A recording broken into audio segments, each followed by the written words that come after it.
Hello viewers, very good morning. मैं आशा करता हूँ बहुत अच्छे होंगे और अपने सेहत और पढ़ाई का बहुत ही अच्छी तरह से ध्यान रख रहे होंगे। तो देखिए दोस्तों, जैसे कि आपको पता है कि हम इस चैनल पे एग्ज़ाम पॉइंट ऑफ व्यू से जुड़े हुए सारे इंपॉर्टेंट टॉपिक डिस्कस करते हैं, साथ ही साथ जो हमारे दैनिक जीवन में या प्रतिदिन कार्य में भी जो इम्पोर्टेंट है वो टॉपिक भी डिस्कस करते हैं। तो हम इसी सीरीज को आगे बढ़ाते हुए एक बहुत ही इम्पोर्टेंट टॉपिक आज डिस्कस करने वाले हैं। इससे पहले मैंने फंडामेंटल राइट्स यानी मौलिक अधिकार का वीडियो अपलोड करा था। तो आपको यदि मौलिक अधिकार नहीं पता है या मौलिक अधिकार क्या होते हैं, वो हमें किस तरह मिलते हैं, अगर इसके बारे में आपको कुछ नहीं पता है तो आप हम इससे पिछली वीडियो देखकर आप अपने मौलिक अधिकार जान सकते हैं। तो आज हम इसी सीरीज को आगे बढ़ाते हुए पॉलिटी की सीरीज को आगे बढ़ाते हुए एक बहुत ही इम्पोर्टेंट टॉपिक डिस्कस करने वाले हैं। इससे पिछली वीडियो में मैंने आपको मौलिक अधिकार बताया था कि हमारे मौलिक अधिकार क्या हैं तथा कितने प्रकार के मौलिक अधिकार हमें हमारे संविधान ने हमें प्रदान किए हैं।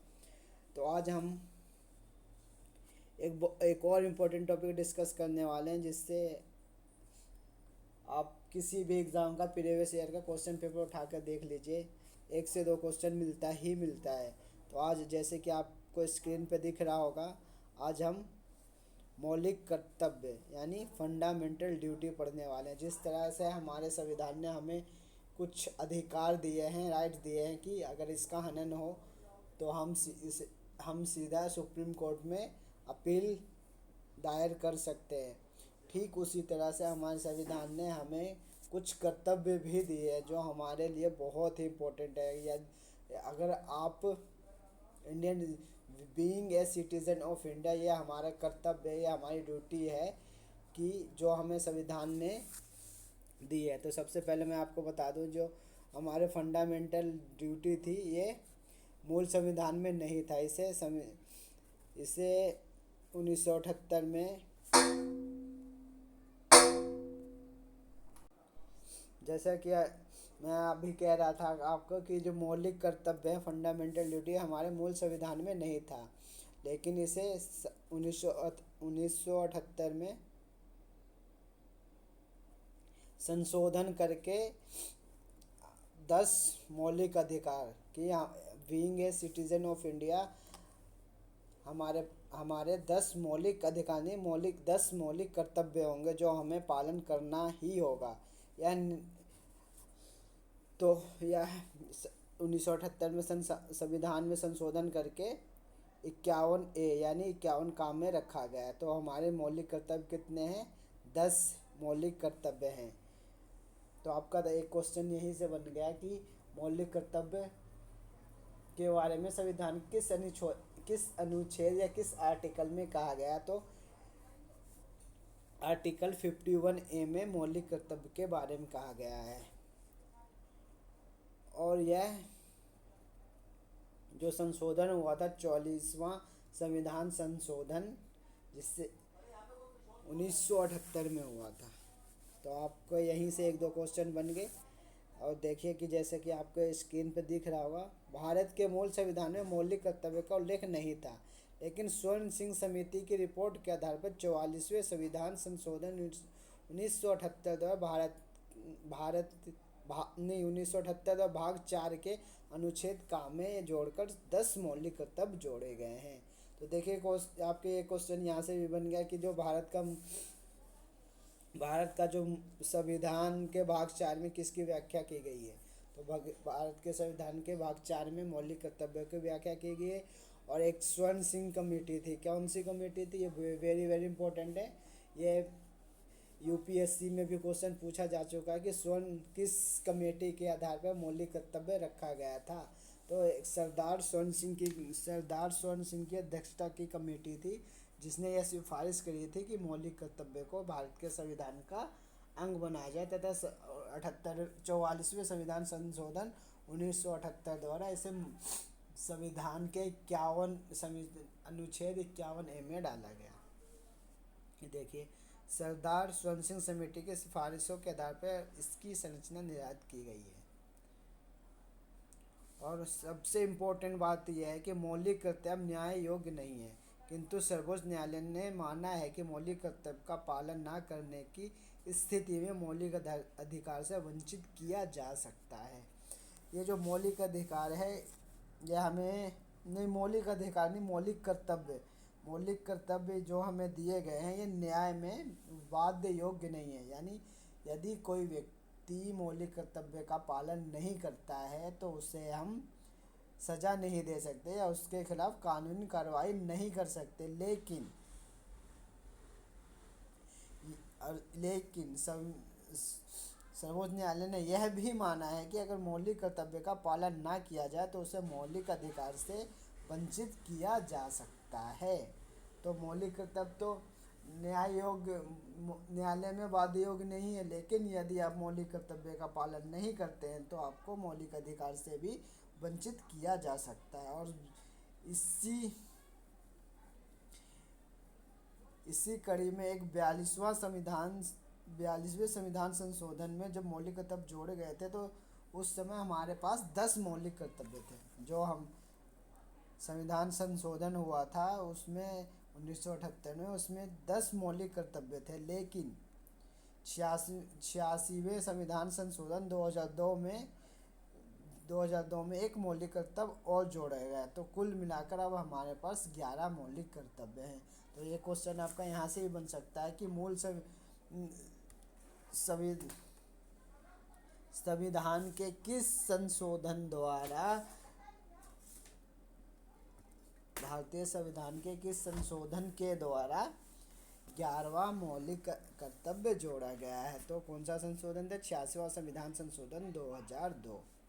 तो चलिए, अब आपको माइंड में पूरी की पूरी क्लैरिटी हो गई होगी कि मौलिक कर्तव्य यानी फंडामेंटल ड्यूटी क्या है, या किसकी सिफारिश पे संविधान में ऐड किया गया तथा कौन से संविधान संशोधन द्वारा इसे संविधान में जोड़ा गया तथा यह संविधान के किस अनुच्छेद में है। तो ये सब आपको पता चल चुका। अब चलिए, अब हम अपने मौलिक कर्तव्य यानी फंडामेंटल ड्यूटी के बारे में पढ़ते हैं कि हमारे 11 फंडामेंटल ड्यूटी क्या है। सबसे पहला यह है कि संविधान का पालन करें और उसके आदर्शों, संस्थाओं, राष्ट्रध्वज एवं राष्ट्रगान का आदर करें। जो हमारा सबसे पहला मौलिक कर्तव्य है, फंडामेंटल ड्यूटी है, being a citizen of India, कि हमें सबसे पहले कि जो हमारे देश में सबसे ऊपर क्या है, तो संविधान। तो हमें संविधान का आदर करना है तथा हमारे जो राष्ट्रीय ध्वज हैं, राष्ट्रीय गान है, उसका आदर करना है। यानी देखिए, जब भी राष्ट्रीय गान या राष्ट्रीय गीत होता है तो हमें सावधान अवस्था में खड़े होकर उसका सम्मान करना चाहिए तथा अपने हमारी जो संविधान है, संविधान की जो बुक है, संविधान का भी पालन करना चाहिए। ये हमारा फर्स्ट मौलिक कर्तव्य, हमारी ड्यूटी है। दूसरा है स्वतंत्रता के लिए राष्ट्रीय आंदोलन को प्रेरित करने वाले उच्च आदर्शों को हृदय में संजोए रखें और उनका पालन करें। जो हमारे स्वतंत्रता सेनानी थे, उन्होंने जो विचार दिए थे उनके विचारों का आदर्श माने, यानी उनका विचार उत्तम है, उनका विचार सत्य है। यह हमारे दिल में इसके प्रति यह भावना होना चाहिए कि जो हमारे स्वतंत्रता सेनानी थे उनके जो विचार थे वो हमारे लिए बहुत आदर्श हैं। तीसरा है भारत की प्रभुत्ता, एकता और अखंडता की रक्षा करें और उसे अक्षुण्ण कर रखें। कि भारत एक है, भारत में सभी लोग, सभी, चाहे वह किसी भी वर्ग, जाति या किसी भी भाषा, लिंग का हो, वो सब एक है। और भारत की एकता और अखंडता की रक्षा करे तथा यदि कोई भारत की एकता और अखंडता को खराब करने की कोशिश करता है तो वह अपनी फंडामेंटल ड्यूटी नहीं निभा रहा है तथा उसके खिलाफ उसके मौलिक अधिकार से भी वंचित किया जा सकता है। जैसे कि अभी आपने पढ़ा था, न्यायालय में तो वाद योग्य नहीं है मौलिक कर्तव्य, लेकिन अगर आप इसका पालन नहीं करते हैं तो आपको मौलिक अधिकार से वंचित किया जा सकता है। और चौथा है देश की रक्षा करना। विदेशी आक्रमण या किसी भी प्रकार के आपातकालीन स्थिति में देश की रक्षा के लिए सदा तत्पर रहना।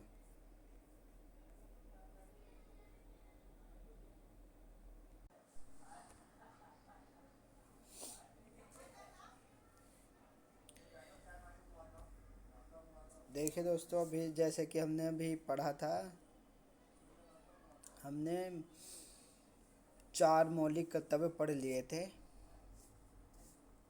कि, और अब हम अपना 5वां मौलिक कर्तव्य पढ़ने वाले हैं, जिसमें यह कहा गया है कि भारत के सभी लोगों में समरसता और सम्मान, भ्रातृत्व की भावना का निर्माण करें, जो धर्म, भाषा और प्रदेश या वर्ग पर आधारित सभी भेदभाव से परे हो। ऐसी प्रथाओं का त्याग करें जो स्त्रियों के सम्मान के विरुद्ध हो। यानी जो हमारा 5वां मौलिक कर्तव्य है वो हमें यह कहता है कि हमें अपने भारत देश में सभी के प्रति समान यानी भाईचारे का की भावना का निर्माण करना चाहिए। यानी कि सभी भारत के सभी नागरिक एक दूसरे से मिलजुल कर अपने भाईचारे में रहें तथा किसी भी धर्म, भाषा या प्रदेश पर आधारित जो भी भेदभाव होता है कि ये हिंदू है, ये मुसलमान है, ये इस भाषा का बोलने वाला है, इन सबों से परे होकर इन सभी भेदभावों को दूर करके अपने देश के सभी नागरिकों को एक समान एकता के धागे में जोड़े रखना, ये हमारा मौलिक कर्तव्य है। और हमारा छठा जो मौलिक कर्तव्य वो ये हमारी समष्टिक संस्कृति की गौरवशाली परंपरा का महत्व समझे और उसका प्रक्षण कर। जो हमारी 4000 साल पुरानी संस्कृति है और जो हमारी गौरवशाली परंपरा है उसका महत्व समझे तथा उसका परीक्षण करे। और आगे है 7वां जो हमारा मौलिक कर्तव्य वो ये है कि प्राकृतिक पर्यावरण के जिसके अंतर्गत वन, झील, नदी और वन या जीव हैं रक्षा करे और उसका संवर्धन करे तथा प्राणी मात्र के प्रति दया भाव रखे। जो हमारे प्राकृतिक चीज़ें जैसे नदी हो गया, झील, तालाब, समुंदर, वन, पार्क, इन सबों की रक्षा करें तथा इनके देखभाल के लिए सदा अपना योगदान दे तथा इनकी रक्षा करें। और जो हमारे प्राणी हैं जैसे हमारे जीव जंतु उनके प्रति हमेशा दया भाव की भावना अपने अंदर रखें। फिर आगे है वैज्ञानिक दृष्टिकोण और ज्ञान अर्जन की भावना का विकास करें। और जो हमारा 8वां मौलिक कर्तव्य है वो हमें यह बताता है कि हमें वैज्ञानिक दृष्टिकोण और अपने ज्ञान की भावना का विज्ञान यानी साइंस के आधार पर साइंस यानी विज्ञान को आगे बढ़ाए और तथा अपनी भावना यानी अपने माइंड का, अपने दिमाग का विकास करे। और जो 10वां है नौवां जो हमारा फंडामेंटल ड्यूटी यानी मौलिक कर्तव्य वो है सार्वजनिक संपत्ति को सुरक्षित रखे। जो हमारी सार्वजनिक संपत्ति है जो हमारे लिए देश का गौरव है, जैसे हो गया लाल किला, ताजमहल, कुतुब मीनार, अक्षरधाम मंदिर, ये जो सार्वजनिक स्थल है या जो सार्वजनिक संपत्ति है इनको सुरक्षित रखें तथा इन्हें कोई भी नुकसान ना पहुंचाए। और हमारे जो 10वां है व्यक्तिगत एवं सामूहिक गतिविधियों के सभी क्षेत्रों में उत्कर्ष की ओर बढ़ने का सतत प्रयास करें। जो व्यक्तिगत हो या सामूहिक, जो सामूहिक का मतलब हो गया जो जैसे हमारे इंडिया में बहुत सारे त्यौहार होते हैं जो अलग अलग धर्मों के लोग अलग अलग इकट्ठे होकर मनाते हैं, उसकी हमें सम्मान करना चाहिए तथा उसका सम्मान करना चाहिए तथा उसे हमेशा आगे बढ़ाने के लिए सोचना चाहिए। कि जो भी सामूहिक गतिविधियाँ जो समूह में कई लोग इकट्ठे होकर कोई भी कार्य करते हैं उसको हमें विस्तार करना चाहिए तथा उसका हमें सम्मान करना चाहिए। और जो 11वां है, जो 11वां हमारा मौलिक कर्तव्य, जो 86वें संविधान संशोधन 2002 के द्वारा 11वां मौलिक कर्तव्य जोड़ा गया था, वो यह है कि 6 से 14 वर्ष के आयु के जितने भी बच्चे हैं भारत में, कितने, 6 से 14 वर्ष के आयु के जितने भी बच्चे हैं उनको शिक्षा प्रदान करें, यह उनके माता पिता की जिम्मेवारी है। देखिए जैसे कि स्क्रीन पर आपको दिख रहा होगा, मैं बड़ा कर देता हूँ। माता पिता या संरक्षक द्वारा 6 से 14 वर्ष के बच्चों हेतु प्राथमिक शिक्षा प्रदान करना, यानी जो माता पिता या अभिभावक है या जो भी गार्जियन है, उनकी यह रिस्पॉन्सिबिलिटी है कि वह अपने बच्चे को 6 से 14 वर्ष तक के सभी बच्चों को प्राथमिक शिक्षा प्रदान करें, तथा यह मौलिक अधिकार भी है कि 6 से 14 वर्ष के सभी बच्चों को शिक्षा का इंतज़ाम राज्य करवाएगी। तो आई होप अब आपको पता चल गया होगा कि हमारे मौलिक कर्तव्य क्या है तथा यह हमारे लिए किस प्रकार जरूरी है तथा यह हमें क्यों दिया गया है। तो आई होप अब आपको इस टॉपिक से सारी जो भी डाउट होगा वो क्लियर होगा। यदि फिर भी आपको कुछ भी डाउट रहता है तो आप हमें कमेंट्स बॉक्स में लिखकर बता सकते हैं, हम आपके सारे डाउट को क्लियर करेंगे। और यदि दोस्तों यह वीडियो आपको अच्छा लगा हो तो इसे अपने ज़्यादा से ज़्यादा दोस्तों को शेयर करें, लाइक करें और इस चैनल को सब्सक्राइब कर लें ताकि ऐसे ही आने वाले वीडियो का नोटिफिकेशन आपको मिल सके। तो आई होप आपको अब पता चल गया होगा मौलिक कर्तव्य क्या है तथा यह हमारे लिए क्यों आवश्यक है। फिर भी मैं आपको एक बार क्विक रिवीजन करवा देता हूँ कि मौलिक कर्तव्य क्या है। मौलिक कर्तव्य संविधान के अनुच्छेद 51A में जिसकी बात कही गई है, जो सरदार स्वर्ण सिंह कमेटी के आधार पर 44वें संविधान संशोधन 1978 द्वारा भारतीय संविधान में संशोधन करके जोड़ा गया है। तो क्या है मौलिक कर्तव्य? मौलिक कर्तव्य एक हमारी ड्यूटी है, जो भी इंडियन सिटीजन है उनकी एक ड्यूटी है कि उन्हें ड्यूटी दी गई है, उन्हें का ये कर्तव्य है कि वह इनका पालन करे। और यह हमारे मौलिक संविधान में नहीं था, अपितु इसे संशोधन करके हमारे संविधान में जोड़ा गया और अनुच्छेद 51A में इसे रखा गया है। और ये किसकी सिफारिश पे किया गया था? तो सरदार स्वर्ण सिंह कमेटी थी, उसकी सिफारिश पे मौलिक कर्तव्य को जोड़ा गया है। और शुरुआत में जब संशोधन हुआ था तो हमारे पास 10 मौलिक कर्तव्य थे, लेकिन एक 86वें संविधान संशोधन 2002 द्वारा एक और मौलिक कर्तव्य जोड़ा गया, जिसमें यह कर्तव्य जोड़ा गया कि 6 से 14 वर्ष के सभी बच्चों के लिए माता पिता उसका संरक्षक या गार्जियन की यह जिम्मेवारी है कि वो अपने बच्चे को 6 से 14 वर्ष की आयु के सभी बच्चों को शिक्षा प्रदान करें। तो आई होप अब आपको माइंड में पूरी क्लैरिटी हो गई होगी। यदि आपको फिर भी कोई डाउट है तो आप हमें कमेंट्स बॉक्स में लिखकर बताइए, हम आपके सारे डाउट क्लियर करेंगे। तो मिलते हैं हम अपने एक नई वीडियो में एक नए टॉपिक के साथ। तब तक के लिए thank you and have a nice day.